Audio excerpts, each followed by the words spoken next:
வீடியோக்குள்ளே போகிறதுக்கு முன்னாடி நம்ம சேனல் இன்னும் சப்ஸ்கிரைப் பண்ணலனா சப்ஸ்கிரைப் பண்ணிக்கோங்க. அப்படியே பக்கத்தில் இருக்க பெல் ஐக்கானை கிளிக் பண்ணிக்கோங்க. வாங்க வீடியோக்குள்ளே போயிடலாம். ரவா ஜாமுன் பண்ணுறதுக்கு பேன் ஹீட் பண்ணிவிட்டு 2 டீஸ்பூன் நெய் சேர்த்துக்குங்க. 1 கப் அளவுக்கு ரவை சேர்த்துட்டு 2லேருந்து 3 நிமிஷம் நெய்யில் நல்லா வறுத்துக்கோங்க.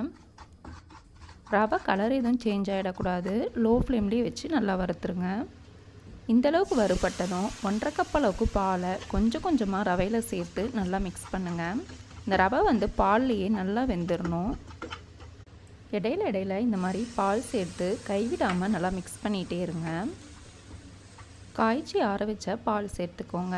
கொஞ்சம் திக்கான பாலாக சேர்த்திங்கன்னா டேஸ்ட் ரொம்ப சூப்பராக இருக்கும். ரவை பார்த்திங்கன்னா பால்லையே நல்லா வெந்து பேனில் ஒட்டாமல் இந்த மாதிரி நல்லா உருண்டு வரணும். பாருங்கள், இதுதான் பதம். இப்போ ஸ்டவ்வை ஆஃப் பண்ணிவிட்டு நல்லா ஆறுனதும் கையில் இந்த மாதிரி ஒரு வாட்டி மிக்ஸ் பண்ணிவிட்டு சின்ன சின்ன உருண்டைகளாக உருட்டிக்கோங்க.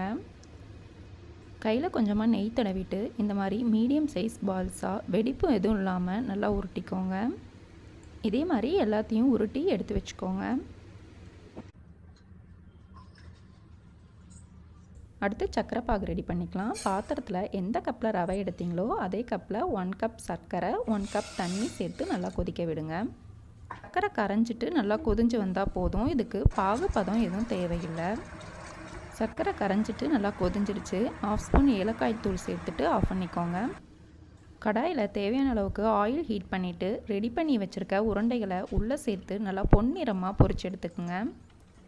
நான் இன்றைக்கி ஒரு சின்ன கப்பில் தான் ரவை எடுத்தேன். அதில் எனக்கு ஒரு 20 ஜாமுன் போல் கிடச்சிது. நீங்கள் உங்கள் அளவுக்கு தகுந்த மாதிரி எடுத்துக்கோங்க.